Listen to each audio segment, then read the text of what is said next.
नमस्कार, मी डॉक्टर सुमेधा भोसले. मुद्द्याची गोष्ट या माझ्या यूट्यूब चॅनलमध्ये तुम्हा सर्वांचं खूप खूप स्वागत. आमची पहिली मालिका आहे मी आणि माझं आनंदी जीवन. आनंदी जीवन म्हणजे आनंदी शरीर आणि आनंदी मन. आपलं मौल्यवान शरीर आणि मौल्यवान मन सतत आनंदी राहण्यासाठी नक्की काय करायला हवं याविषयीचं प्रबोधन हे या चॅनलचं प्रयोजन. काही वेळा आपण आजारी पडतो आणि मग आपण औषध घेतो आणि बरी होतो. पण बऱ्याच वेळा असं होतं किंवा क्वचित म्हणू आपण क्वचित असंही होतं की काही आजारांमधून आपण पटकन बरेच होत नाही. काही ना काहीतरी त्याची कुरकुर शरीराची चालूच राहते. उदाहरणार्थ जुनाट खोकला, रुमॅटॉइड आर्थरायटिस किंवा ॲसिडिटीचा हे असतो की कितीही औषधं घेतली तरी आता त्याचा काही उपयोगच होत नाही आहे. किंवा आणखीन काही आजार आहेत की IBS, आपण परवा त्याचा व्हिडिओ पाहिला की इरिटेबल बॉवेल सिंड्रोम. असे जे आजार आहेत त्याविषयी मग आपण हे औषधोपचार घेऊन थकतो आणि मग आपण आयुर्वेदाकडे वळतो. खरं तर आयुर्वेद ही आपली प्राचीन संस्कृती किंवा आयुर्वेदाचे उपचार हे पहिल्यापासून पिढ्यानपिढ्या चालत असलेले आहेत. पण आपल्याला झटपट रिझल्ट्स हवे असतात आणि मग आपण आयुर्वेदाकडे दुर्लक्ष करतो आणि मग अशा काही आजारांच्या नादाने पुन्हा आपण त्यांच्याकडे वळतो. तर त्या अशा आजारांवरच्या उपायांसंदर्भात जास्ती माहिती घेण्यासाठी आज आपण पुण्यातील प्रसिद्ध आयुर्वेद तज्ज्ञ डॉक्टर ज्योती शिरोडकर यांना इथे आमंत्रित केलेलं आहे. डॉक्टर ज्योती, तुमचं खूप खूप स्वागत. धन्यवाद. डॉक्टर ज्योती शिरोडकरांची थोडक्यात ओळख करून देते. आयुर्वेदिक आहेत म्हणजे त्यांनी नॅचरली BAMS केलंच आहे, MD ही केलेलं आहे. त्यांचं वैशिष्ट्य असं की सतत त्या या आयुर्वेद आणि नवीन संशोधन याच्यामध्ये कार्यमग्न असतात. त्यांचे विविध आयुर्वेद उपचार पद्धतीवरती त्याचा प्रसार कसा होईल या दृष्टीने त्यांचे विविध कार्यक्रमांचं त्यांनी आयोजन केलेलं आहे.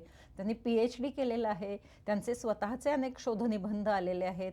पुण्यातले म्हणण्यापेक्षा जगातले प्रसिद्ध जे डॉक्टर आपले पुण्यात राहतात, याज्ञिक डायबेटॉलॉजिस्ट आहेत, त्यांच्या संशोधनामध्ये आयुर्वेदाचा डायबेटीसची जो योगदान आहे त्याविषयीचं त्यांचं संशोधन आहे. त्यात त्यांनी पार्टिसिपेट केलेलं होतं. अनेक पुस्तकं लिहिली आहेत.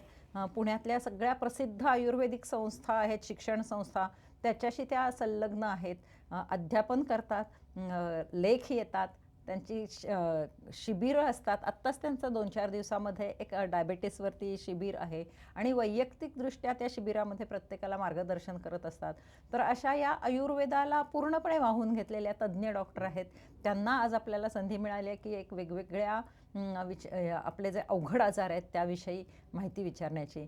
पुन्हा एकदा तुमचं स्वागत करते आणि आपण सुरुवात करूया की रुमॅटॉइड आर्थरायटिस. कारण आजपर्यंत माझं ह्या मुद्द्याची गोष्ट या चॅनलवरती 60-70 व्हिडिओ झालेत, पण त्यामध्ये आम्ही अजून रुमॅटॉइड आर्थरायटिसबद्दल बोललेलो नाही आणि तो खरं तर महत्त्वाचा आजार आहे. हो, पण त्याच्यावरती मेडिकल ॲलोपॅथीचे उपचार हात टेकतात म्हणून आपण तो आधी पहिल्यांदा घेऊया. तर त्या रुमॅटॉइड आर्थरायटिस म्हणजे काय हे आधी आपण प्रेक्षकांना सांगूया. बरोबर. जसं आपण आत्ताच तुम्ही म्हणलात की ॲलोपॅथीची सगळी उपचार पद्धती अवलंबून झाल्यावर पेशंट आयुर्वेदाकडे येतो रुमॅटॉइड आर्थरायटिसचा. मुळात आर्थरायटिस म्हणजे संधिवात, सांध्यांचं दुखणं, हे आपण ढोबळमानाने म्हणतो. रुमॅटॉइड आर्थरायटिस यामध्ये हा जास्त गंभीर असा त्याच्या पुढची स्टेज आहे की ज्याच्यामध्ये आम्ही आमवात म्हणतो त्याला.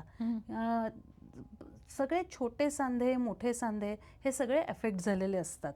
सुरुवातीच्या स्टेजला मोठे सांधे अफेक्ट होतात, जिथे आम तयार होतो आणि आम हा सांध्यात जाऊन बसतो. आम म्हणजे काय मी सांगते, थोडक्यात कल्पना देते. मुळात काय आहे, आयुर्वेदाचा सगळा भर आहे ना तो पचन आणि कायाग्नी किंवा जाठराग्नी याच्यावर आहे. तुमचा जाठराग्नी जर मंद असेल तर अर्थातच पचन बिघडतं. त्याच्यामुळे जो आहाररस तयार होतो तो अपक्व असा तयार होतो, ज्याला आम्ही आम म्हणतो. तो आहाररस तसाच तुमच्या आतड्यातनं शोषला जातो, सगळ्या शरीरभर पसरतो. अशा वेळी आता आम असा आहाररस आहे, शरीरात आमसंचिती आहे, त्याची काही वेगवेगळी लक्षणं असतात. पण बरेच वेळेला काय होतं की तुम्ही खाता, पोटभर जेवता, आम असा आहाररस तयार होतो आणि ज्यावेळी त्यानंतर तुम्ही काही फिजिकल ॲक्टिव्हिटी करता किंवा व्यायाम करायला जाता. आता अनेक जण बघा की दिवसभर वेळ मिळत नाही म्हणून रात्री 9 वाजता व्यायाम करतात, जिमला जातात. किंवा अनेक जण आपल्याला रात्री जॉगिंग करणारे दिसतात. म्हणजे दिवसभर खायचं, पोट भरायचं आणि रात्री जायचं. अशा वेळी हा अपक्व असा आहाररस, जे पूर्ण पचन झालेलं नाही असा, तो सांध्यांमध्ये जातो बरं. आणि सांध्यांमध्ये सूज निर्माण करतो. म्हणजे आम आणि आम्लचा काही संबंध नाही किंवा नाही. ऍसिडिटीचा नाही. आम म्हणजे अपक्वता अपक्वता. सगळ्यात महत्वाचं, आणि त्याबरोबरीच वात वाढवणारी कारणं घडणं. म्हणजे मग जॉगिंग असेल, 7-8-10 जिने चढ उतार असेल जेवल्यानंतर. हल्ली डायबेटिक पेशंट्सना सांगतात की तुमची शुगर कंट्रोल व्हावी म्हणून जेवल्यानंतर 2-3 वेळा जिना चढ उतार करा.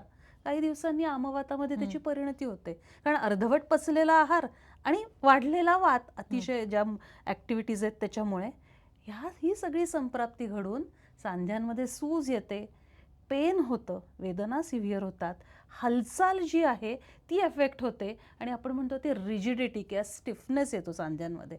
That is rheumatoid arthritis. म्हणजे मग याचा पहिला उपाय असा आहे का की जेवल्यानंतर किमान 2 तासानंतर व्यायाम करावा, जे आम्ही आमच्या जिममध्ये सांगतो, किमान 2 ते 3 तास थांबा. 3 तास थांबा. 3 तास थांबा. बरोबर. म्हणजे जठर रिकामं होईपर्यंत. हो. पहिला नियम हा आहे की आयुर्वेदाचा, की जेवल्यानंतर 3 तास व्यायाम करायचा नाही. खरं सांगू का, 3 तास तुम्ही म्हणताय, पण आपण अगदी ढोबळमानाने म्हटलं तर व्यायाम हा रिकाम्या पोटी करावा. 3 तासाचं सुद्धा जर तुम्ही पुरणपोळीचं जेवण जेवत असाल तर 3 तास तेवढं पचायला पुरेसे नाही आहेत. हलका आहार घेतला, तुमचं आहाराचं पचन झालं आणि पोट रिकामं झालं, शरीराला हलकं वाटायला लागलं, तर मग 3 तासांनी व्यायाम करा. पण ही लक्षणं नसतील तर 3 तास सुद्धा पुरेसे नाहीत. बरोबर आहे. कारण काय आहे की व्यायाम चुकवायला निमित्त नको म्हणून आपण करतो. म्हणून आपण की 3 दिवसभरामध्ये हल्ली कसं होतं की सगळ्या अडचणीच्याच वेळा असतात. त्यामुळे व्यायाम जर पहिल्या सकाळच्या 2-3 तासात नाही झाला रिकामा पोटी, तर तो पुन्हा करण्यासाठी एकदम रात्रच उजाडते. पण मग रात्री जर करायचं असेल तर अर्थात आम्ही सांगतो 6 नंतर जेवण करू नका, पण 6ला किंवा ऑफिसमधून आल्यानंतर केल्यानंतर जर निदान वॉक घेतला हलका तर त्यांना बरं वाटतं. बरोबर. पण मग आमवात होणार असेल तर यू हॅव टू रिशेड्यूल. प्रत्येकाने पुन्हा ते 3. सिंपल आहे. ऑफिसमधनं आलात की पहिलं व्यायाम करा आणि मग जेवा. किंवा अगदीच वेळ मिळत नसेल, भूक लागलेली असते, एखादं फळ खा आणि मग व्यायामाला जा. पोट भरलेलं आहे, पोट भरलेलं असता कामा नये. बरं. मग त्याच्यामुळे रुमॅटॉइड आर्थरायटिस होण्याचं कारण ते आहे. हो, अनेक कारणांपैकी हे एक कारण आहे, ज्याला आम्ही आमवात म्हणतो. त्यामागची ही संप्राप्ती सांगितलेली आहे. अजून रुमॅटॉइड आर्थरायटिस आता कसं असतं, एजिंग हा एक भाग असतो, त्यानंतर वातप्रकृती मूळची असणं. आम्ही वातपित्त कफ प्रकृती मानतो, त्यापैकी वातप्रकृती व्यक्ती असेल आणि प्लस एजिंग असेल. आता एजिंग किंवा वृद्धापकाळ हा वाताचा समजला जातो की वात डॉमिनन्स असतो. मग ह्यामुळे सुद्धा आर्थरायटिसकडे वाटचाल होते. याशिवाय काही आता प्रोटीन्स जास्त खाणं, आपण म्हणतो की प्रोटीन्स भरपूर पाहिजेत, पण ती प्रोटीन्स पचलीच नाही तर असं दिसतं की अतिशय जास्त प्रमाणात मोड आलेली कडधान्य खाणं, अतिशय जास्त व्यायाम करणं, जागरण करणं, पुरेशी झोप नसणं, ह्या सगळ्याचं पर्यवसन शेवटी संधिवातामध्ये होतं. हा सुद्धा शेवटी लाईफस्टाईल डिसऑर्डर आहे. थंडी आहे किंवा पाऊस पडतोय धो आणि तुम्ही स्विमिंग करताय, हे कुठेतरी वात वाढवणारी गोष्ट आहे. त्यामुळे ह्या अनेक गोष्टी एकत्र येतात आणि रुमॅटॉइड आर्थरायटिसकडे वाटचाल सुरू होते. असं म्हटलं जातं रुमॅटॉइड आर्थरायटिस साधारण तरुण मुलींच्यात आणि स्त्रियांच्यात होतो. तो कुठला प्रकार आहे, म्हणजे तो कशामुळे होतो? बरेच वेळेला काय होतं, वातप्रधान अवस्था असते ती, म्हणजे अपचन हा एक भाग असतो, पण त्याबरोबर वातप्रकृती आणि वातदोष वाढवणारी अनेक कारणं, जी आता मी मगाशी तुम्हाला सांगितली, की अतिशय जास्त प्रमाणात स्प्राउट्स घेणं, डाळी खाणं किंवा खूप हाय प्रोटीन डाएट घेणं, अति जास्त व्यायाम करणं, जागरण करणं, या सगळ्या गोष्टी त्याला अवलंबून आहेत. यात जेनेटिक्सचा भाग असतो, नाही असं नाही, पण ह्या गोष्टी टाळून आपण आजार टाळू शकतो. बरं. खूप छान माहिती आहे. आपला प्रोटीन विषयी एक एपिसोड येतोच आहे की प्रत्येकाने किती प्रोटीन्स घ्यायला हवेत आणि ती कधी आणि एका वेळी किती घ्यायची, तर तोही तुम्ही नक्की बघा. त्याच्यासाठी हा चॅनल पहिला सबस्क्राईब करा. आणि आज आयुर्वेदाची जास्ती माहिती कळणार आहे आपल्याला, त्यामुळे तुम्ही आत्ता हा सबस्क्राईब केल्यानंतर अजून 1-2 एपिसोड होणार आहेत मॅडम बरोबर, ते सुद्धा तुमच्याकडे आपोआप येतील. त्यामुळे चॅनल सबस्क्राईब करणं महत्त्वाचं आहे. खालती जो बेल आयकॉन दिसतो त्याच्यावरती क्लिक करायचं. आणि दुसरी गोष्ट म्हणजे शेअर करा, कारण ही एवढी महत्त्वाची माहिती जी आहे की ज्या आजारांवरती ॲलोपॅथीने हात टेकलेले आहेत, त्या आजारांच्या उपचाराविषयी आपण बोलणार आहे. तो जास्तीत जास्त लोकांपर्यंत पोहोचवण्याची जबाबदारी तुमची आहे. त्यामुळे तो शेअर करा, लाईक करा आणि सबस्क्राईब करा. मग हा असा जो रुमॅटॉइड आर्थरायटिस होतो विविध कारणांनी, त्याची लक्षणं काय असतात? जशी मी मगाशी म्हणलं तसं की मुळात पहिल्यांदा काय होतं, अग्निमंद्य असतं, म्हणजे जेवण हे एफेक्ट होतं तुमचं, आहार व्यवस्थित घ्यायची इच्छा होत नाही. पण त्याच्याही पेक्षा सांध्यांवर सूज येणं, सांध्यांमध्ये स्टिफनेस असतं ज्याला आम्ही संधिग्रह म्हणतो, किंवा वेदना होणं, ही मुख्यतः रुमॅटॉइड आर्थरायटिसची लक्षणं आहेत. हवी तेवढ्या रेंजमध्ये हालचाल होत नाही. आता ही मूठ आहे, ही पूर्ण आवळली जाणं, आज जेव्हा आवळली जाते तेव्हा त्याची किंमत आपल्याला कळत नाही. पण रुमॅटॉइड आर्थरायटिसमध्ये सांधे जेव्हा हे सुजतात बोटाचे, आणि बोटं पण पूर्ण वाकत नाहीत, वळत नाहीत, तेव्हा ज्या वेदना होतात तेव्हा आपल्याला कळतं परमेश्वराने आपल्याला काय दिलेलं आहे. बरोबर आहे. आणि मग असं काही आहे का, तो पेरिफेरीलाच होतो का, कुठल्याही सांध्यांना होऊ शकतो? छोट्या सांध्यांपासून मोठ्या सांध्यांपर्यंत सगळ्या सांध्यांना होतो. काहींना बोटांच्या सांध्यांपासून सुरुवात होते, काहींना गुडघे, घोटे, कोपर इथपासून सुरू होतं. याला मेडिकल सायन्समध्ये ऑटो इम्युन डिसीज असंही म्हणतात, की इम्युनिटीच्या कार्यामध्ये बिघाड झाल्यामुळे होणारा डिसीज आहे. मग तसं आयुर्वेदामध्ये काय म्हणतात? याच्यामध्ये ना वातरक्त म्हणून जो आयुर्वेदात सांगितलेला आहे त्याच्याशी याचं आपण कोरिलेशन करू शकतो, की तुमचं रक्तही बिघडतं, वातही वाढलेला असतो, आणि या दोन्हीच्या संयोगातनं जो वातरक्त हा आजार होतो ज्याच्यामध्ये सांधे दुखतात, सांधे सुजतात असं सांगितलंय. आणि तुम्हाला गंमत सांगते, वातरक्त हा आढ्यरोग सांगितलाय, म्हणजे श्रीमंतांना होणारा आजार. अजून एक गंमतशीर रेफरन्स देते, जे पाय लोंबकळत ठेवतात त्यांना हा आजार जास्त होतो. म्हणजे पूर्वी काय असायचं, लोक घोड्यावरनं प्रवास करायची, उंटावरनं करायची, हत्तीवरनं करायची, जर पाय लोंबकळत राहिले तर अशांना वातरक्त होतो असं सांगितलेलं आहे. मग श्रीमंत लोकच घोड्यावरनं वगैरे प्रवास करायचे.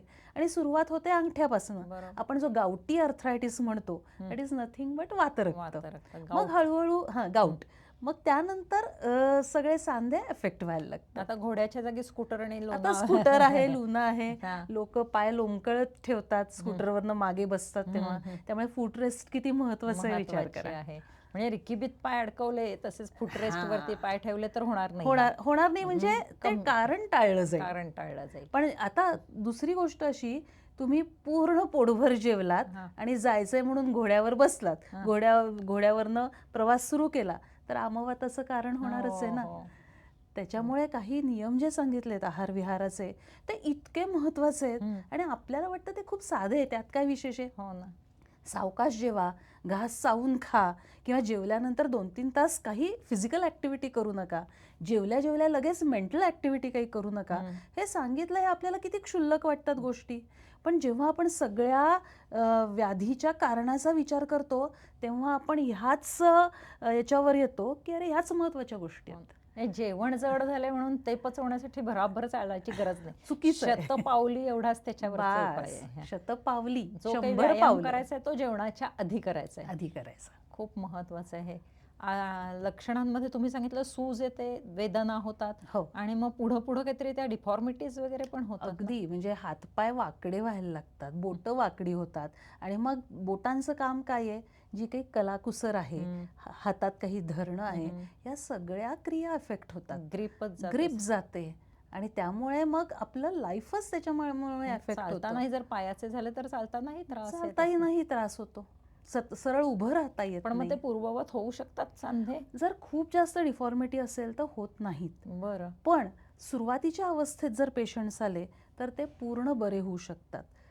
जर त्याच्या पुढची ही अवस्था असेल, म्हणजे अगदी पूर्ण वेडेवाकडे झालेले नाही आहेत पण त्याच्या थोडीशी अलीकडची अवस्था आहे, तर ते पूर्ण बरे होतात.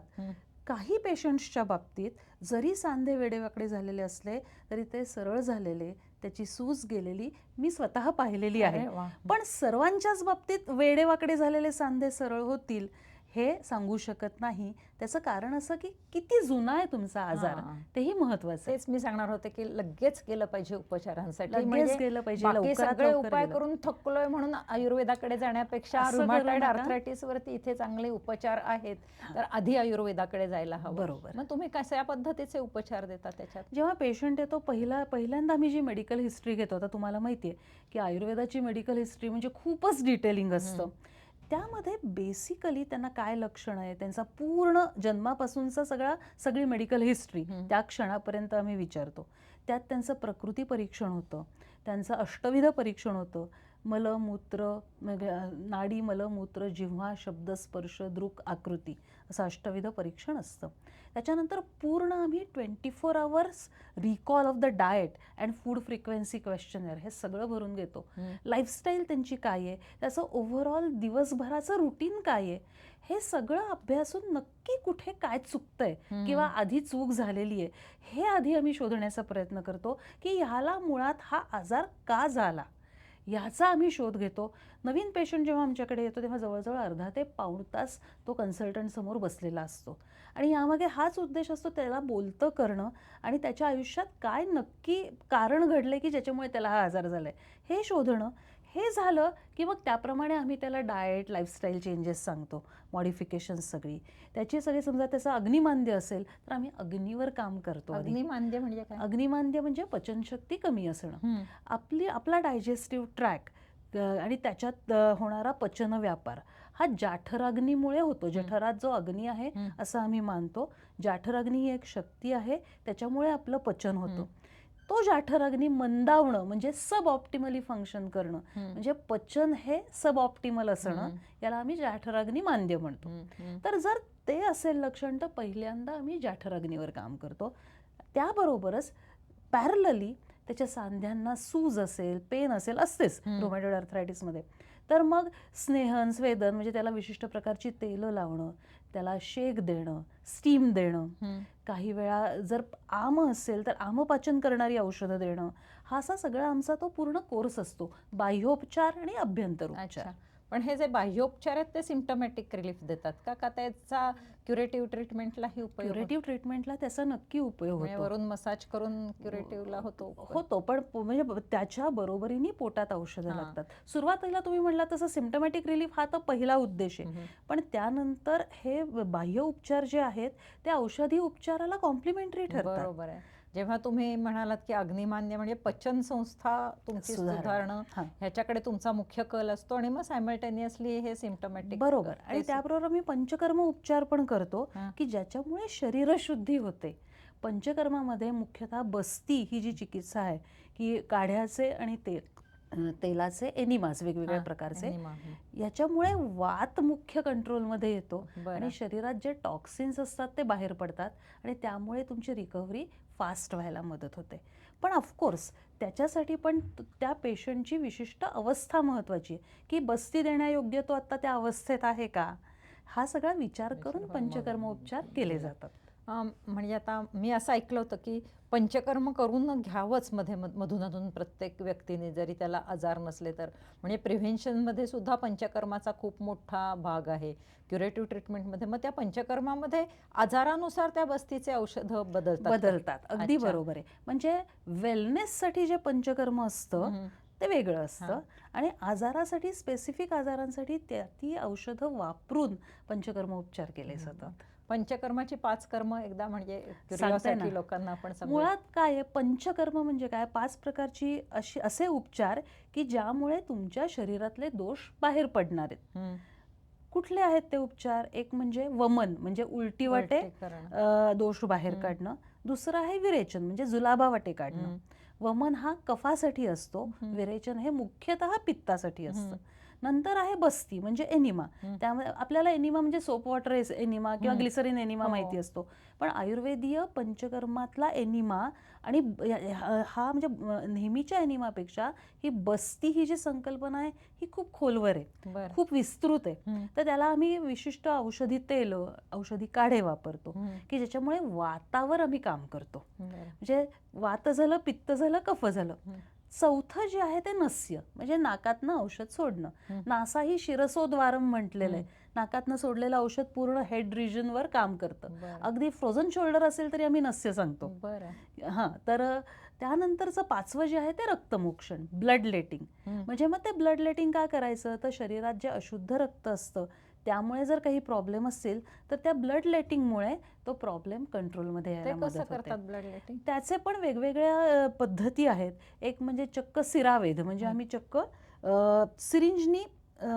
सिरिंजमध्ये सुईनी रक्त काढतो. पण त्यात ते कसं करतो की पंप करणं किंवा ओढून घेणं अपेक्षित नाही आहे. तुम्ही एकदा सुई आत घातली इंट्राव्हेनस अशी, की त्यातनं जेवढं रक्त निघेल तेवढं. जेव्हा ते थांबेल तेव्हा थांबू द्यायचं, अशी खरी त्याची पद्धत आहे. संकल्पना ती आहे. संकल्पना ती आहे. म्हणजे तुम्ही ओढून घ्याल रक्त अशी असं संकल्पना नाहीये. नाही आहे. दुसरं आहे जलौकावचरण. म्हणजे आता फॉर एक्झाम्पल मला एखादा एक्झिमॅटिस पॅच आहे, तर तिथे लिचेस लावतो म्हणजे आम्ही. त्वचा रोग असेल तर त्वचा रोग असेल तर तिथे लिचेस लावतो, जळवा लावतो, की त्या जळवा ते सगळं रक्त तिथलं पिऊन घेतात आणि त्यामुळे तिथला पॅच कमी व्हायला मदत होते. तुमच्याकडे असतात ह्या जळवा? असतात ना, प्रत्येक वैद्याच्या क्लिनिकमध्ये जळवा असतात. बरं बरं. हे किती इंटरेस्टिंग आहे. निसर्गात मध्ये ज्या गोष्टी आहेत त्या सगळ्या आयुर्वेदामध्ये वैद्यांकडे आहेत. हो. किंवा तुम्ही आयुर्वेदाचार्य ना? मी आयुर्वेद वाचस्पती आणि वाचस्पती. विद्या अच्छा वाचस्पती. अच्छा. आयुर्वेदाचार्य म्हणजे BMS. BAMS म्हणजे आयुर्वेदाचार्य आणि हां. वैद्य म्हणजे वैद्य म्हणजे प्रॅक्टिस करणारा तो वैद्य. वैद्य. हां, म्हणजे आणि- आमची डॉक्टरच्या ऐवजी वैद्य ही हां. पदवी म्हणजे असते. तुम्ही वाचस्पती आणि म्हणजे आयुर्वेदाचार्य म्हणजे BMS, आयुर्वेद वाचस्पती म्हणजे MD आणि विद्या वाचस्पती म्हणजे PhD. वा, किती छान आहेत हे शब्द. खूप दिवसांनी हे कानावर पडलेले आहेत आणि खरंच आपल्या संस्कृतीमध्ये ह्या सगळ्या गोष्टींचं तुम्ही लोक जतन करताय आणि हल्ली मला वाटतं आयुर्वेद जास्तीत जास्त पॉप्युलरही व्हायला लागलेलं आहे आणि पॉप्युलर करण्यामागे सुद्धा तुमच्या सर्वांचं योगदान आहे. कारण हे पूर्ण शरीरशुद्धी करणारे उपचार आहेत. मग ऱ्युमॅटॉइड ऑर्थरायटिसमध्ये हे तुम्ही शरीरशुद्धी ला बस्ती प्रकार वापरता हो, बस्ती प्रकार आणि वापरतो. मग तुम्ही म्हणालात त्याप्रमाणे पूर्णपणे जर योग्य वेळी आलेला असेल पेशंट तर पूर्ववत तो पेशंट होतो, अच्छा होऊ शकतो. होऊ शकतो. आणि मग त्याच्याबरोबर काही काढे म्हणजे आयुर्वेद म्हटलं की एक डोक्यामध्ये पंचकर्म येतं, दुसरं काढे, चूर्ण, वटिका वगैरे असे शब्द बरोबर, येतात. तर बरोबर. मग असं काही दिलं जातं? नक्कीच. म्हणजे चूर्ण असतात वनस्पतींची, हं. गोळ्या असतात, कारण ती हर्बो मिनरल कॉम्बिनेशन्स असतात. हं. त्याच्या गोळ्या करतो, ज्याला गुटी वटी असं म्हटलं म्हणतात, जातं. हां. काढे दिलेले असतात, ताजा काढा केला जातो किंवा हल्ली आसवारिष्ट जो आहे, आसवारिष्ट म्हणजे काढ्यांवर संधान कल्पना वापरून तयार केलेलं असतं, तर ते पण आम्ही वापरतो. बरं. पण मग ऱ्युमॅटॉइड ऑर्थरायटिसवरती पर्टिक्युलर असा एक कुठला काढा आहे असं आपल्याला सांगता येतं? आता अगदी तुम्ही मला विचारलत ना, तर महारासनादी काढा, म्हणजे रुमॅटॉइड आर्थरायटिस म्हटल्यावर महारासनादी काढा बऱ्याच वैद्यांकडनं दिला जातो. म्हणजे त्यात काय असतं? ते बरेच हे वेगवेगळे असतात, वेगवेगळे combinations. कॉम्बिनेशन्स असतात. रासना ही मुख्य वनस्पती असते हां. आणि अनेक वनस्पती हो, असतात कारण त्याच्यात. हल्ली बऱ्याच ठिकाणी अर्जुन साल याचं हो. खूप मोठं मार्केट हो, हो, हो. की ब्लड प्रेशर आहे अर्जुन साल किंवा डायबिटीस असेल तरी अशा हो. पद्धतीचं म्हणून म्हटलं की याच्यावरती अर्थात कोणी स्वतः घेऊच शकत नाही कारण त्याला कारण कुठल्याही आजाराची कारणं, हं. त्याचे पाथवेज ज्याला आम्ही संप्राप्ती म्हणतो, निर्माण होणारी लक्षणं, त्या पेशंटचं एज, त्याची शरीरावस्था, त्याची मुळातली प्रकृती ही भिन्नच असते. बरोबर. मग एकच एक असं युनिव्हर्सल औषध कसं असेल? बरोबर आहे. ऱ्युमॅटॉइड ऑर्थरायटिस बद्दल आणखीन काही सांगता येईल?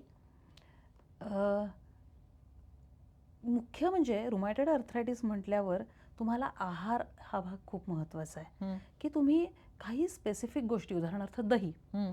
किंवा वांग हं. किंवा वेगवेगळी मोड आलेली कडधान्य, हं. चण्याची डाळ एस्पेशली, पावटा, हं. छोले, हं. वाटाणा, हं. ह्यासारखे वातुळ पदार्थ हे टाळले पाहिजेत. बरं. कडधान्य थोडक्यात. कडधान्य, हं. मग कुठलं कडधान्य चांगलं? मूग खाऊ शकता तुम्ही, बरं. मूग डाळ खाऊ शकता, बरं. कारण मूग हे स्वस्थवृत्तकर सांगितले. हं. जरी रुमॅटॉइड आर्थरायटिस असला तरी तुम्ही मूग सेफली खाऊ शकता, बरं. मुगाची डाळ खाऊ शकता, पण मोड आणून मूग खायचे नाही. खायचं नाही. आणि दह्याच्या ऐवजी ताक चालू शकतं. दह्याच्या ऐवजी भरपूर पाणी मिसळून केलेलं ताजं गोड ताक, हं. भरपूर घुसळलेलं प्यायला हरकत नाही, पण दही नक्की नाही. आणि मग त्या रुमॅटॉइड आर्थरायटिसच्या लोकांना प्रोटीनचे सोर्सेस कोणते मग? काही दिवस थोडेसे प्रोटीन्स कमी पडले तर पडू देत. हं. त्यांना मुळात प्रोटीन हँडलिंगच त्यांच्या बॉडीमध्ये व्यवस्थित होत नाहीये. नाहीये. बरं. त्यामुळे समजा तुम्ही 3 महिने प्रोटीन्स कमी खाल्ले, फक्त मुगाची डाळ खाल्ली हं. किंवा मुगाच्या माध्यमातून खाल्ले, तर काही बिघडणार हो. नाहीये. सांधेदुखीपेक्षा कमी प्रोटीन असणं कमी प्रोटीन असणं त्यावेळी त्यावेळी prefer- गरजेचं आहे. बरोबर आहे. हां. तुम्ही आत्ता म्हणाला अग्निमांद्य, त्यावरून मला आठवण झाली इरिटेबल बॉवेल सिंड्रोम ह्या आजाराची हो, किंवा लिव्हर डिसऑर्डर. कारण कावीळ झाल्यावर सुद्धा हमखास सगळे आयुर्वेदाकडे येतात. तर आधी आपण लिव्हर बद्दल बोलूया, कारण हां. लिव्हर हा सगळ्यात महत्वाचा अवयव आहे. बरोबर. आणि आत्ताच आमचा एक छान एपिसोड आम्ही दाखवलेला आहे IBS बद्दल, मॉडर्न मेडिसिन बद्दल. अच्छा. त्यामुळे आपण लिव्हर आणि IBS Sure. याविषयी आत्ता बोलूया. शुअर. तर लिव्हरचे कार्य खूप महत्वाचं आहे. हो. तर फॅटी लिव्हर हा जो प्रकार आहे हो. किंवा लिव्हरचे आणखी कोणते विकार आहेत त्याविषयी माहिती सांगा. लिव्हरमध्ये मुख्यतः लिव्हर म्हणजे यकृत हं. हे रक्तवाह स्रोतसाचं मूलस्थान सांगितलंय. म्हणजे ब्लड टिश्यू, ब्लड सेल्स याचं जे काही वेअर अँड टेअर आहे किंवा जे काही नियमन आहे ते लिव्हरमध्ये, यकृतमध्ये आणि प्लीहा म्हणजे स्प्लीन इथे होतं असं आयुर्वेद म्हणतो. रक्तवाहनां स्रोतसाम यकृत मूलम प्लीहाच. आता लिव्हर हा जो भाग आहे ह्याचा मुख्य संबंध हा पचनाशी आहे हे आपल्याला सगळ्यांना माहिती आहे. जी औषधं अग्निमांद्य दूर करतात ती लिव्हरचंही कार्य सुधारतात, पण तरीही स्पेसिफिकली लिव्हरवर काम करणारी एक वेगळी औषधं आहेत. ज्याच्यामध्ये पिंपळी आहे जी जठर अग्निमांद्य पण दूर करते, लिव्हरचं पण काम सुधारते. तसंच आरोग्यवर्धिनी नावाचं आमचं जे कॉम्बिनेशन मेडिसिन आहे, फॅन्टॅस्टिक मेडिसिन आहे जे लिव्हरवर काम करतं. कुठकीही ही वनस्पती ही लिव्हरवर काम करते. माका जो आपल्याला माका म्हणजे काय म्हणतात त्याला भृंगराज तेल आपण ऐकलेलं असतं ना, आपल्याला माका म्हणल्यावर केसांचीच आठवण होते, पण माका उत्तम प्रकारे लिव्हरवर काम पण हे करतो. आपण आहारात असंच नाही इन्क्लूड करू शकत ना? नाही ना, आहाराचा पण भाग वेगळा आहे. आता मी सांगते नाही तिथे म्हणजे येते. ह्या वनस्पती आपण आहारात घेऊ शकत नाही. नाही घेऊ ह्या शकत. सगळ्या त्या औषधा स्वरूपात औषध स्वरूपातच असतात, हां. पण आवळा जो आहे त्याची पण उत्तम कार्य त्याचं लिव्हरवर होतं. त्याच्यानंतर कोरफड आहे, कोरफडीचं कार्य लिव्हरवर आहे. म्हणजे ह्या वनस्पतींच्या औषधरूपी सेवनाने लिव्हरचं कार्य सुधारतं. मग ते प्रिव्हेन्शनसाठी सुद्धा वापरतात? नाही, प्रिव्हेन्शनसाठी अननेसेसरीली कुठलीही औषधं घ्यायची नाहीत. प्रिव्हेन्शनसाठीचे उपाय आहेत ते वेगळे आहेत. आता तुम्ही आमलकी म्हणजे आवळा हा प्रिव्हेन्शनसाठी वापरू शकता. लिव्हरच्या आजारांच्या प्रिव्हेन्शनसाठी काय काय वापरता येईल? तुम्ही अग्निमांद्य दूर करणं आणि तुमचा आहार व्यवस्थित ठेवणं हेच मुळात त्याचा उपाय आहे. आयुर्वेदाचा हाच मला वाटते सार आहे का? म्हणजे मी आरोग्यवर्धिनी प्रिव्हेन्शनसाठी घेईन तर अजिबात नाही. उद्या पित्त होऊन डोकं दुखून तुम्ही डोकं धरून बसाल.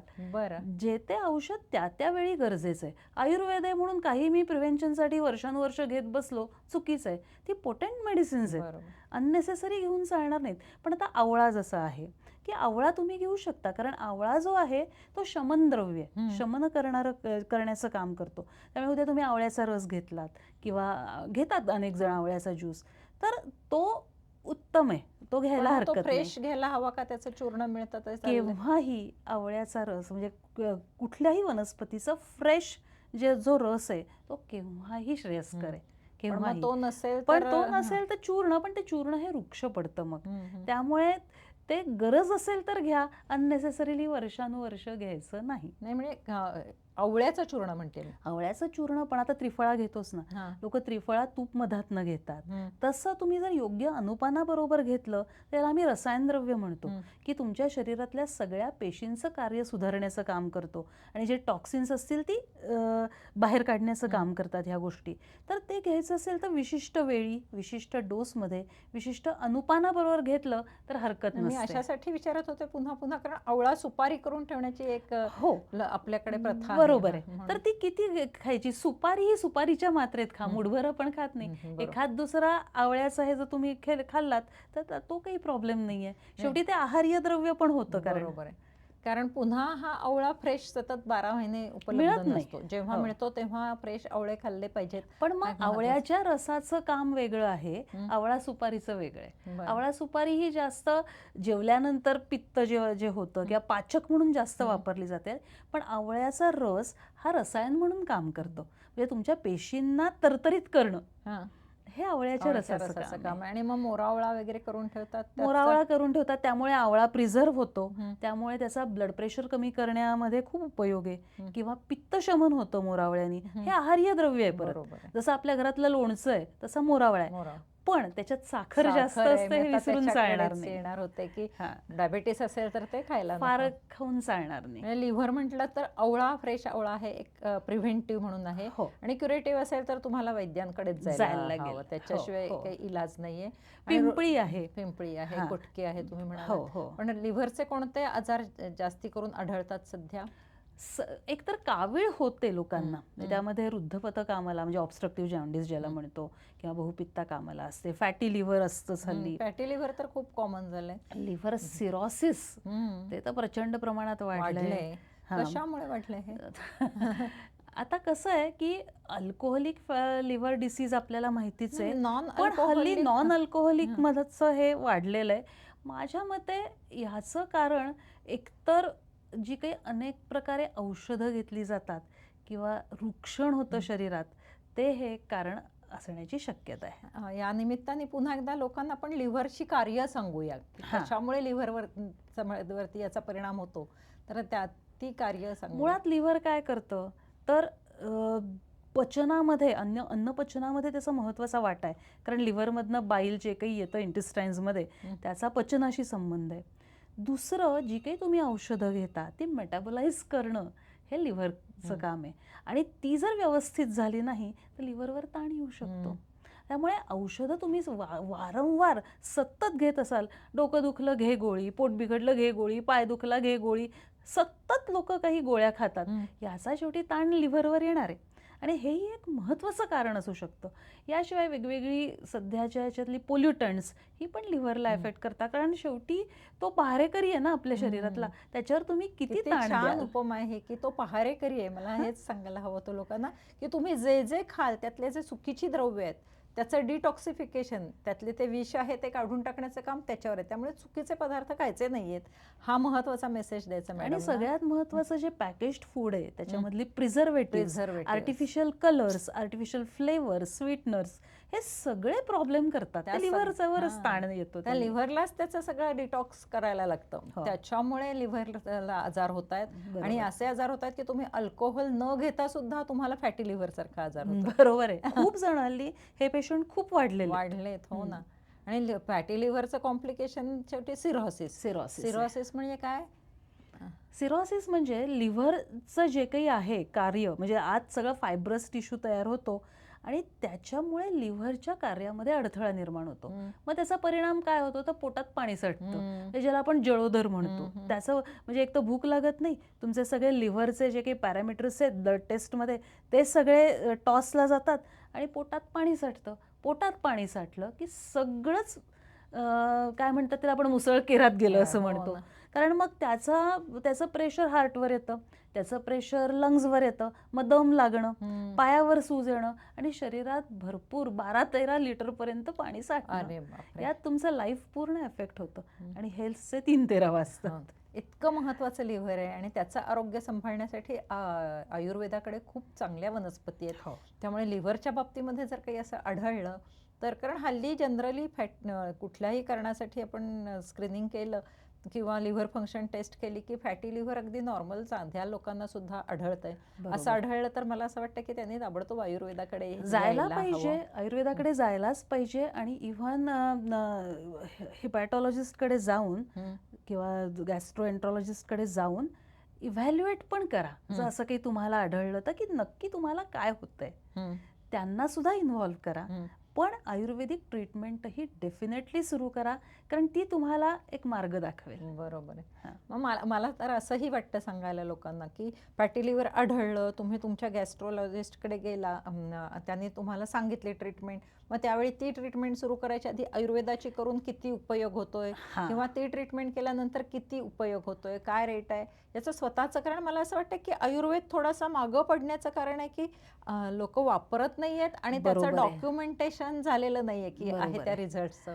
तर असं जर आपण केलं तर त्या आयुर्वेदाला आयुर्वेद नक्की काय करू शकतो याचं जर डॉक्युमेंटेशन झालं, आज कितीतरी वैद्य खूप हायर लेवलचं काम करतायत, आज जर ते डॉक्युमेंटेशन झालं तर त्याचा सगळ्या मानवतेला उपयोग होईल. म्हणजे एवढी छान आपल्याकडची औषधं आहेत, त्याचा सगळ्यांना मदत होण्याच्या दृष्टीने हे आवश्यक आहे.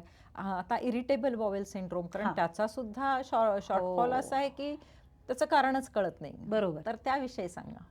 इरिटेबल बॉवेल याच्यामध्ये ना 2 प्रकार पडतात. एक तर सायकोसोमॅटिक म्हणून धरलं तर म्हणजे कुणाला टेन्शन आलं की पोटात कळ येते आणि मग मोशन पास करायला जायला लागतं. पण दुसरं असं होतं की वारंवार जर पोट बिघडत असेल तुमचं तर इंटेस्टिनल लायनिंग खराब झाल्यामुळे सुद्धा इरिटेबल बॉवेलसारखी लक्षणं दिसतात. म्हणजे काय होतं, जरा काहीतरी तुम्ही काही खाल्लत किंवा जरा काहीतरी स्टिम्युलस मिळाला की इमिजिएटली तुम्हाला मोशन पास करावी लागते, आणि असं वरचेवर होतं. त्याला आपण इरिटेबल बॉवेल म्हणतो. सारखं टॉयलेटला जायला लागतं. आणि याच्यामध्ये मानसिक पण गोष्टी आहेत, त्याप्रमाणे शारीरिक पण आहेत. तर ह्यासाठी आयुर्वेदावर अप्रतिम औषध आहेत. हम्म. आम्ही याला ग्रहणी म्हणतो बरेच वेळेला. आता ग्रहणी या व्याधीचं अचूक जर वर्णन करायचं असेल तर मुहुर्बद्ध मुहुर्द्रव मलप्रवृत्ती, म्हणजे कधी संडासला पातळ होणं, जुलाब होणं किंवा कधी अगदी घट्ट होणं, हेच याचं ग्रहणी या व्याधीचं विशेष लक्षण आहे. आणि यामध्ये ग्रहणी हा अवयव बिघडतो. ग्रहणी म्हणजे काय, डिओडेनम किंवा इंटेस्टाईनचा एक भाग. पण तो बिघडल्यामुळे पुढच्या सगळ्या पचनावर परिणाम होतो. त्यामुळे अन्नस्य ग्रहणात ग्रहणी मता असं सांगितलंय. म्हणजे जठरातनं अन्न ग्रहणीमध्ये येतं, तिथे विशिष्ट प्रकारे पचन होतं, मग ते आतड्यांमध्ये पुढे सरकवलं जातं आणि मग मोठ्या आतड्यात जाऊन मग पुढे मलविसर्जन होतं. आवश्यक जो भाग आहे आहारातला तो छोट्या आतड्यातनं ॲब्झॉर्ब केला जातो. पचनाचं काम करणारा अवयव त्याला ग्रहणी म्हटलंय. आणि त्या ग्रहणीला आजार होणं म्हणजे इरिटेबल बॉवेल सिंड्रोम म्हटलेलं आहे. इरिटेबल बॉवेल सिंड्रोम हे लक्षण जास्त आहे, पण त्याची संप्राप्ती जी आहे ती ग्रहणीत इंटेस्टाईन्समध्ये अशी आहे. मग इंटेस्टाईनल लाइनिंग जे आहे ते बिघडलं की मग हे सगळे प्रॉब्लेम्स व्हायला लागतात. आणि मग त्याचं कारण काय असतं IBS होण्याचं? IBS होण्याचं कारण मुख्यतः आहारामध्ये आहे. पहिली गोष्ट म्हणजे मानसिक भाग आहेच आहेत, की म्हणजे टेन्शन येणं, भीती वाटणं, म्हणजे भय, क्रोध, शोक वगैरे जे काही आम्ही मानसिक कारण सांगतो त्यापैकी भय हा जो भाग आहे किंवा चिंता हा जो भाग आहे ही मानसिक कारणं झाली. शारीरिक कारणं बघू, जेव्हा आहारामध्ये तुमचं अन्नपचन बिघडतं, याच्या मागची कारणं पण काय, की तुम्ही खाता पण ते अन्न पचत नाहीये, ते पचलेलं नाहीये, त्याच्याच आधी तुम्ही पुढचं अन्न घेतं जे आपल्याकडे कायम होतं. की मी आता जेवून बाहेर पडलोय, जरा बाहेर पडलोय, 1-1.5 तासात कोणाला तरी भेटलो आणि तो म्हणला अरे खा रे, की मी खातोय. अहो पण मला भूक आहे का? भूक नसताना एकावर एक खात सुटणं, अध्यशनं म्हणतो आम्ही त्याला, याच्यामुळे ग्रहणी बिघडते. सगळ्यात महत्त्वाचं. दुसरं, पचायला जड पदार्थ सतत खाल्ले तरी ग्रहणी बिघडते. त्यानंतर अतिशय जास्त थंड पदार्थ खाणं अमेरिकन स्टाईल आहे. जेवा आणि कोकचा जो काही कॅन आहे तो शेजारी ठेवा किंवा चिल्ड वॉटर घ्या, सतत फ्रीजमधलं पाणी पिणं. तुम्ही जो काही अग्नी तो पचन करणारा आहे तुम्ही त्याच्यावर पाणी ओतताय, थंड पाण्याने त्याला विझवताय. त्यामुळे पाणी हे रूम टेम्परेचरचं प्यायला पाहिजे. हिवाळा असेल, थंडी असेल बाहेर, तर थोडं कोमट पाणी प्या. कारण जर तुम्ही असं एवढं थंडगार पाणी प्यायलं तरी ग्रहणी बिघडणार आहे तुमची. त्यानंतर सतत दही, लस्सी किंवा कफ वाढवणारे, आम वाढवणारे पदार्थ खाल्ले तरी ग्रहणी बिघडते. अति जास्त तिखट मसालेदार खाल्ले की खरडा आहे, मिसळची तर्री आहे, तरी ही ग्रहणी बिघडते. म्हणजे शेवटी काय की सगळं सम्यक करणं, समतोल साधणं हा खूप महत्त्वाचा भाग आहे. आहारामध्ये आहार मात्रा म्हणजे आहाराची क्वांटिटी, आहाराचे गुण, what to eat, when to eat, how much to eat, हे जर तुम्हाला कळलं तर ग्रहणीपासून तुमचं संरक्षण होऊ शकतं. आहार हेच औषध आहे नाही? खरं आहार हेच औषध आहे. खूप महत्वाचं आहे. म्हणजे बेताचं खा हा निरोप आहे. पचायला हलके पदार्थ खा. बरोबर. आणि जे भूक लागल्यावर खा. भूक लागल्यावर एकावर एक खात सुटू नका. वेळ झाली म्हणून खाऊ नका, भूक लागल्याशिवाय. आणि बेताचं खाल्लं तर मग ते 3-4 तासांनी भूक असेल तर खायला हरकत नाही. आणि जगायला आपल्याला खूप कमी अन्न लागतं. हो ना. आपण त्याच्यापेक्षा कैक जास्त अन्न खात असतो आणि डॉक्टरचे खिसे भरत असतो. आणि ऍक्टिव्हिटी लेव्हल कमी झाली आहे. ऍक्टिव्हिटी लेव्हल कमी झाली. म्हणूनच आपली गरज कमी झाली खरं तर आहाराची. आणि जसं वय वाढतं तशी आहाराची गरज पण आपली कमी होते, हे पण आपल्याला समजायला पाहिजे. म्हणजे IBS ला सुद्धा आहारच महत्वाचा आहे. अजून मानसिकता महत्वाची. मानसिकता महत्वाची आहे. आता काय होतं, वर्षानुवर्ष तरुणांमध्ये स्पेशली एकतर तो पित्ताचा काळ आहे, म्हणजे पित्त डॉमिनंट असण्याचा. त्यात काही पित्त प्रकृती व्यक्ती असतात, त्यात त्यांचा आहार पित्त वाढवणारा असतो. अशांना वर्षानुवर्ष ॲसिडिटीचा त्रास असतो आणि त्यामुळे त्या ॲसिडिटीमुळे अपचन आणि पुढे ग्रहणी व्याधी असा सगळी ती साखळी सुरू आहे. मी आता पित्ताकडेच येणार होते, कारण लिव्हर विषयी आपण बोललो, IBS बद्दल बोललो, ॲसिडिटी सुद्धा अतिशय कॉमन आजार आहे. ॲसिडिटी विषयी डॉक्टर लिली जोशींनी खूप छान एपिसोड घेतलेला आहे, आम्ही त्यांचा पॉडकास्ट. पण आयुर्वेदाचा त्याच्याकडे बघण्याचा थोडासा मला आवडेल, कारण ॲसिडिटी हा असा आजार आहे की हल्ली औषधं सुद्धा खूप वर्षानुवर्ष, म्हणजे लिली जोशी म्हणाल्या की ॲसिडिटी नाही असा रोगी कळवा आणि 1000 रुपये मिळवा, अशी परिस्थिती आहे. त्यामुळे ती पॅन्डी घेण्याची लोकांना सवय लागलेली आहे. त्याच्या जे आयुर्वेदात काय सांगितलं जातं? सांगते. ॲसिडिटी वाढते म्हणजे काय होतं, पित्त होतं. ते 2 प्रकारे म्हणजे त्या पित्ताचे काही विशिष्ट गुण आहेत, त्याचे काही ॲट्रिब्यूट्स आहेत, ओरिजिनल ॲट्रिब्यूट्स. ते वाढले की कुठल्या गुणांनी पित्त वाढलं त्याप्रमाणे ॲसिडिटीचे प्रकार पडतात. उदाहरणार्थ, ॲसिड जेव्हा वाढतं तेव्हा त्यातला फ्लुइड पार्ट, लिक्विड पार्ट वाढला आणि आंबटपणा वाढला तर आम्ही त्याला आम्लपित्त म्हणतो. मग असं जे आम्लपित्त आहे ते सगळ्या तुम्हाला सांगते लिक्विड्सनी, म्हणजे खूप जास्त आमटी खाल्ली, खूप जास्त पातळ पदार्थ खाल्ले तर ती ॲसिडिटी वाढते. आंबट पदार्थ खाल्ले, सरबतं प्यायली की ती ॲसिडिटी वाढते, त्याला आम्ही आम्लपित्त म्हणतो. दुसरा प्रकार जो आहे पित्ताचा, ज्याच्यामध्ये पित्त म्हणजे जास्त तिखट खाणं, हिरवी मिरचीचा खरडा खाणं, खूप जास्त तिखट, खूप जास्त मसाले खाणं, यामध्ये लिक्विड पार्ट नाही वाढत पण त्या पित्ताची तीक्ष्णता वाढते, त्यांनी सुद्धा ॲसिडिटी वाढते. आता तुमची ॲसिडिटी ही नक्की कशामुळे आहे हे पाहायला पाहिजे. तिसरं ॲसिडिटीचं काय असतं माहिती आहे का, की ठीक आहे पित्त थोडंफार वाढतं पण मेन काय कारण असतं तर इंडायजेशन असतं. ते इंडायजेशन कशामुळे असतं, अति खाण्यामुळे, वरचेवर खाण्याने किंवा वेळेवर न खाण्याने, असं ते इंडायजेशन होतं. इंडायजेशन झालं की पोटात गॅस वाढतो. गॅस वाढला तर वायूची गती कशी असते, ऊर्ध्व गती असते. वायू जर पोटात झाला, साठला तर तो शेवटी वरच्या दिशेनेच येणार ना. मग ते ढेकर येतात किंवा वाटेत येणाऱ्या प्रत्येक गोष्टीला ते वर फेकतं, मग ऍसिड पण वर फेकतं. इथे तुम्हाला तो वात कमी करणारी औषधं द्यायला लागतात. तर अशा प्रकारे पित्त हे वेगवेगळ्या पद्धतीने व्यक्त होत असतं. आता आपल्याला माहिती असतं ऍसिडिटी म्हणजे काय, तर छातीत जळजळ, ढेकरा येणं, पोटात गॅस धरणं, ब्लोटिंग होणं, डोकं दुखणं, मळमळ होणं, उलटी येणं. पण डोळ्याची आग कशाने होते, तेही पित्तच वाढलेलं असतं. हातापायाची आग कशाने होते, शरीरात दाह हे लक्षण जिथे जिथे ते पित्तामुळे आहे. तर अशा प्रकारे वाढलेलं पित्त हे वेगवेगळ्या ठिकाणी व्यक्त होत असतं. काही काही ना ते अंगावरती अशा रॅशेस येतात, गांधी येतात की पित्त उठले म्हणतात, ज्याला आर्टिक्युरियल रॅश आपण म्हणतो, त्याला आम्ही शीतपित्त म्हणतो. आता हे जे शीतपित्त आहे ते तुम्ही थंड उपचार करून अजिबात जात नाही, ते वाढतं. म्हणजे बरं, आम्ही याला मुद्दामच शीतपित्त म्हणतो. लोकांना वाटतं पित्त वाढलं म्हणजे काहीतरी थंड घ्या, थंड पाण्याने धुवा, थंड उपचार करा, आमसूल लावा वगैरे, आमसूल लावा म्हणतात, आमसुलाने ते कमी होतं. पण अदरवाईज थंड उपचारांनी ते शीतपित्त म्हणजे त्या गांधी वाढतात. इथे उष्ण उपचार करायला लागतात. कारण त्याचं असं आहे की कफामुळे पित्त हे कुठेतरी ऑब्स्ट्रक्ट होतं, अडकलेलं आहे. त्यामुळे तिथे योजना काय करायची तर कफ कमी करणारी करायची, म्हणजे ते पित्त जे साठून राहिलंय, अडकून राहिलंय ते चॅनलाइज होईल. मग काय घ्यायचं त्यावेळी रॅशेस आले याच्या अशा वेळी हरिद्राखंड म्हणून एक आमच्याकडे सुंदर औषध आहे. दुसरी गोष्ट, अगदी बाह्य उपचार करायचे असतील तर 1 चमचा तुपामध्ये 1 किंवा 2 चिमूट मिरपूड टाका तुपामध्ये आणि जिथे ते पित्त उठलंय तिथे लावा, त्यांनी सुद्धा कमी होतं. कारण ते असे अजिबाईंच्या बटव्यातले जे आहेत प्रकार, त्याचा आमसुलाचं पाणी लावल्याने कमी होतं. आणि अगदीच खूपच असेल आणि सतत येत असेल वारंवार तर वमन देऊन टाका. वमन दिलं की ते पित्त कमी होतं. हो, नाहीतरी शेवटी आपण दिलं नाही तरी ती लोक उलट्या होतातच. आणि ऍक्च्युअली असं सांगितलेलं आहे की याला वमन हा उपचार आहेच आहे, आणि ज्याला उलट्या होत आहेत पण तो दाबून धरतोय उलटी, त्याला हा त्रास होतो, शीतपित्ताचा त्रास होतो. पित्त बाहेर पडलं नाही तर त्वचे वाटे असं बाहेर येतं. आणि मग चूर्ण कधी देतात, म्हणजे चूर्ण म्हणजे आता कुठल्या वनस्पतीची चूर्ण आहेत ती महत्वाची आहेत. एक जनरली कायम चूर्ण तर माहित नाही, त्याचं फ्रिक्वेन्सी जास्ती आहे, पण त्रिफळा चूर्ण सांगतात पित्त झालं. मुळात चूर्ण हे जे आहे ते कुठल्याही वनस्पतीची पावडर, त्याला चूर्ण म्हणतात. मग वेगवेगळ्या आजारामध्ये वेगवेगळ्या वनस्पतींची चूर्ण होतात. जे आपल्याला चूर्ण म्हणजे कायम चूर्ण किंवा नित्यम चूर्ण किंवा त्रिफळा चूर्ण ही पोट साफ करण्याची चूर्ण माहिती आहेत, पण चूर्ण या शब्दाचा अर्थ त्या त्या वनस्पतीची पावडर.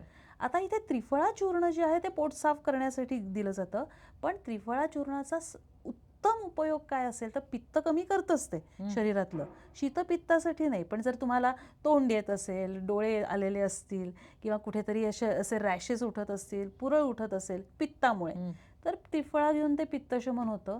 आणि त्रिफळाची उत्तम ऍक्शन ही डोळ्यांवर आहे. त्रिफळा चूर्ण हे नेत्रिय सांगितलंय, म्हणजे डोळ्यांना हितकर सांगितलंय.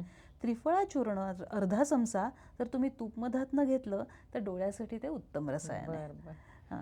आणि बाकीच्या प्रकारची जी तुम्ही सांगितली की आम्लपित्त आहे, हं. तर त्याच्यावरती घरगुती काही आयुर्वेदातलं आहे? सांगते ना, आम्लपित्त म्हणल्यावर तुम्ही जर अँटॅसिड, स्पॅन्डी वगैरे कितीही घेतली तरी तुम्ही ते पित्त दाबताय, सप्रेस करताय, हं. ते कधीच बरं होणार हं. नाही. आम्लपित्तासाठी सगळ्यात महत्त्वाचं म्हणजे तिथे पित्तपचन करणारी औषधं वापरायला लागतात. याला उत्तम औषध म्हणजे सुंठ. अच्छा, किती सोपं आहे. हो. म्हणजे आता डोकं दुखतंय, आंबट आंबट पित्त येतंय, तुम्ही काही नाही, थोडीशी सुंठ तुपाबरोबर घ्या, कमी होते. बरं. तो आम्लता जी आहे ती सुंठीने कमी होते. द्रवता जी आहे एक्स्ट्रा वाढलेली ती सुंठीने कमी होते. आणि तुम्ही म्हणालात तसं काहीतरी खरडा खाल्लाय किंवा असं मिसळ खाल्ली आणि त्याच्यानंतर झालेलं पित्त तर असेल? त्यासाठी ज्येष्ठमध घ्या किंवा ज्येष्ठमध. कामधुधा ही औषध चांगलं आहे. जर आम्लपित्त असेल तर शंखवटी चांगली आहे, क्षार असतो. कारण शेवटी आम्लपित्त म्हणजे त्यातली ॲसिडिटी वाढलेली असते, त्याच्यावर क्षार, हं. अम्लावर क्षार उपयोगी. आपण टायट्रेशन हो, शिकलोय, हो.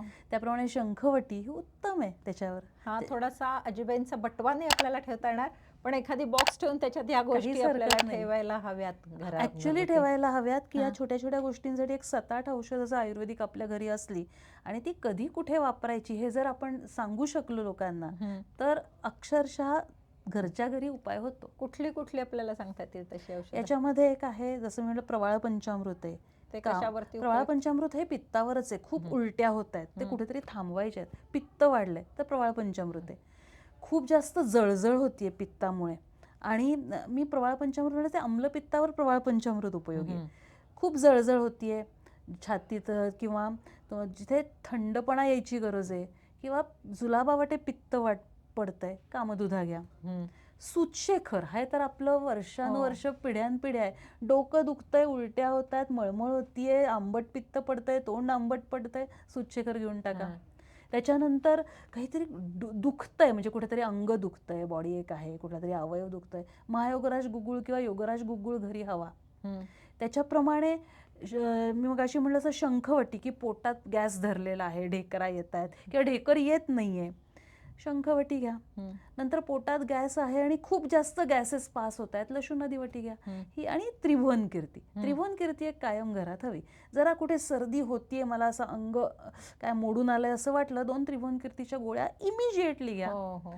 स्पेशली बऱ्याच वेळा लॅक्टेटिंग मध्ये असतात, म्हणजे मूल झाले, नुकतंच जन्माला आलेलं आहे, त्याला अंगावर दूध पाजणारी आई आहे आणि तिला ताप आला तर तेव्हा भीती वाटते क्रोसिन बिसिन घ्यायला की बाळाला नको जायला. ते त्रिभुवन कीर्ती घेऊ शकते. पण एक नक्की सांगते, आयुर्वेदिक औषधं म्हणून त्याला हलक्यात घेऊ नका. कारण तुम्हाला जर माहिती असेल की तुम्ही ही औषधं घरी ठेवा, तुमच्या वैद्यांना फोन करा, ते तुम्हाला सजेस्ट करतील की यावेळी कुठली औषधं घ्यायची. पण आयुर्वेदिकच आहे, कुठलंही घेतलं तरी चालेल, कितीही घेतलं तरी चालेल, हा भ्रम नको. वैद्यांच्या सल्ल्याने औषध आहे, शेवटी ते औषध आहे. आणि त्यामुळे तुमच्या वैद्यांच्या सल्ल्याने त्यांना विचारून ते औषधं घ्या. बरोबर आहे. आणि तुमच्या वैद्यांना तुमच्या तब्येतीची कल्पना असणार आहे. त्यामुळे हा अजिबाईंचा बटवा जरी असला तरी वैद्यांचा आधी सल्ला घ्या. पण ही औषधं घरात असायला हवीत. म्हणजे क्रोसिन आणि पॅन्डी असण्यापेक्षा जर त्रिभुवन कीर्ती आणि अशी औषधं असतील तर तुम्हाला पित्तावरती, म्हणजे आपल्याला फॅमिली डॉक्टर ही कन्सेप्ट माहितीये, तशी आता फॅमिली वैद्य असली पाहिजे. त्याचं कारण असं की तुम्हाला डॉक्टर्स जे आहेत ॲलोपॅथ्स, हे तुम्हाला संकटकाळी इमर्जन्सीमध्ये तुम्हाला हे करणार आहेत, मदत करणार आहेत, त्यातनं बाहेर खेचणार आहेत. पण वैद्य मंडळी ही तुम्हाला तिथपर्यंत जाऊच देणार नाहीत. तुम्हाला ते अडवू शकतील की नाही, तुम्हाला तिथपर्यंत तुम्ही पोहोचणार नाही अशी तुमची काळजी घेतील. महत्त्वाचा मेसेज आहे की तिथपर्यंत इमर्जन्सी पर्यंत जाऊच नका. वैद्यांचा सल्ला घ्या आणि स्वतःचे रोग नियंत्रणात ठेवा किंवा छान लाईफस्टाईल जर त्यांनी सांगितल्याप्रमाणे घेतली तर तुम्ही त्यांना लांब ठेवू शकता. आयुर्वेद म्हणजे फक्त औषधं नाही आहेत. आयुर्वेद एक जीवन पद्धती आहे, एक आहार पद्धती आहे, एक लाईफस्टाईल आहे. ह्या सगळ्याचा उपयोग की तुम्ही काय आहात आणि तुम्ही कसं स्वतःला मेंटेन ठेवणार आहात, स्वस्थ ठेवणार आहात, याचं मार्गदर्शन म्हणजे आयुर्वेद आहे. छान आहे. याच्याबद्दल थोडीशी माहिती सांगा ना. सांगते. आयुर्वेदामध्ये स्वस्थ वृत्त हा एक भाग आहे. आयुर्वेदाचं ध्येय काय आहे? स्वस्थस्य स्वास्थ्य रक्षणम आतुरस्य व्याधी परिमोक्षः. म्हणजे आयुर्वेद आजार बरं करत नाही का? नक्कीच करतं. इमर्जन्सीज हँडल करत नाही का? करतं. आयुर्वेदात ॲक्सिडेंटसाठी काही उपचार नाहीत का? आहेत. सगळ्या खूप जास्त गंभीर व्याधींना उपचार नाहीत का? आहेत. औषधी चिकित्सा आहेत, पंचकर्म आहेत, सगळं काही आहे. पण त्याच्याही आधी तुम्हाला हे व्याधी होऊ नयेत, तुम्ही तुमचं स्वास्थ्य टिकवावं ह्यासाठी आयुर्वेद काय करतं, तर तुमची प्रकृती कोणती, कुठला ऋतू सुरू आहे, तुमची शरीरावस्था काय आहे, तुमचं वय काय आहे, ह्यानुसार तुमची अवेलेबिलिटी काय आहे आजूबाजूची, हा सगळा विचार करून तुमचा आहार काय असायला पाहिजे, तुमची लाईफस्टाईल काय असायला पाहिजे, तुम्ही काय प्रोफेशन निवडायला पाहिजे, तुम्ही कुठे राहायला अरे वा. पाहिजे, एवढं सगळं सगळं आहे म्हणजे मार्गदर्शन तुम्हाला आयुर्वेद करू शकतो. आज तुम्ही सांगा, जेवढी सुपर स्पेशालिटी हॉस्पिटल्स वाढली आहेत तेवढे आजारही वाढलेत. हो. आणि किती हॉस्पिटल्स काढा, अक्षरशः दुथडी भरून हो, हो. वाहिल्यासारखी हॉस्पिटल भरून वाहत आहेत. इथे तुम्ही वेळच्या वेळी जर लोकांना आयुर्वेदाचा अवेअरनेस करून दिला, आयुर्वेद त्यांच्या घरात नेलात, त्यांना स्वतःला कसं मेंटेन करायचं हे शिकवलं, तर हॉस्पिटल्सवरचा ताण कमी होईल हो. आज तुम्ही एवढाली औषधं, त्याचे साईड इफेक्ट्स, त्या हॉस्पिटलच्या चक्रा यांनी कंटाळता, त्यापेक्षा आयुर्वेद शिका ना, थोडा समजून घ्या ना. आणि तुम्हाला समजत नसेल तर वैद्य मंडळी आहेत, त्यांच्याकडनं तुमची तब्येत समजून घ्या आणि स्वतःला स्वस्थ ठेवा. किती छान मेसेज दिलाय.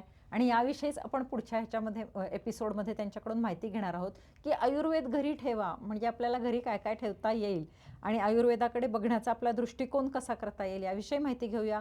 आणखी काही आजार आहेत की जिथे ॲलोपॅथीने हात टेकलेले आहेत म्हणून आपण आयुर्वेदाकडे वळतो, त्याविषयी माहिती घेणार आहोत. उदाहरणार्थ आपल्याला थायरॉईडचा प्रॉब्लेम येतो, काही मानसिक विकार हल्ली खूप जोरदार प्रमाणात वाढत आहेत, किंवा खोकला, मगाशी मी म्हटलं तसा जुनाट खोकला की सर्दी गेली तरी तो खोकला बरा होत नाही तो नाहीच.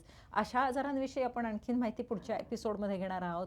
हा तुम्हाला एपिसोड कसा वाटला हे मला कमेंटमध्ये कळवा. तुमच्या काही शंका असतील मॅडमना तर त्या जरूर विचारा, त्यांना खूप तुमच्या शंकांचं निरसन करायला आवडेल. आणि एकदा तुमचं कम्युनिकेशन झालं की त्यांचे जेव्हा कॅम्प्स असतात त्याच्यामध्ये सुद्धा तुम्हाला सहभागी होता येईल. तर तुम्ही पहिली गोष्ट म्हणजे सबस्क्राईब करा, म्हणजे पुढचा एपिसोड तुमच्याकडे लगेचच येईल. लाईक करा आणि शेअर करा. धन्यवाद. पुन्हा भेटूया डॉक्टरांसह.